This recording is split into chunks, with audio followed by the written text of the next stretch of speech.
For most Americans, summer vacations ended a week ago and the kids are already back in school. But Washington isn't like anywhere else. And today, the kids, members of the House and Senate, returned to the nation's capital after a 5-week summer recess. And lawmakers have a lot on their plates. But will anything get done? John Harwood joins us now from Washington. John, what does Congress have to do, if anything, in the short time they'll be in session before they break for campaigning in the elections? Well, you know, Tyler, those kids aren't as mature as they always need to be. So they're not going to get much done. The one thing they have to do is pass legislation extending government funding. The government runs out of money on September 30th.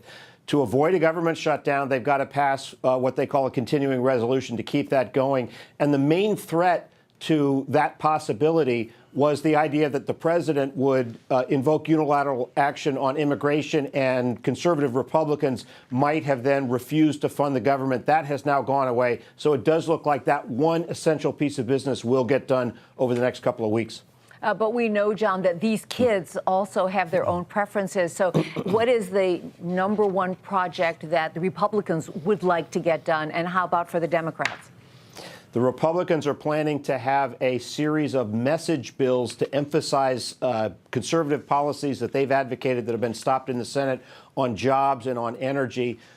Democrats will do some messaging of their own. They also would like to extend the funding for the Export-Import Bank. Some Republican leadership would like to do that, too. Many people expect that there will be some sort of a short-term extension of the authority for Ex-Im.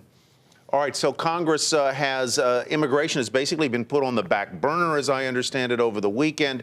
But the battle against ISIS, about which the president will speak to the nation on Wednesday, is anything but on the back burner. Will Congress have anything to say or do with respect to funding the fight against ISIS?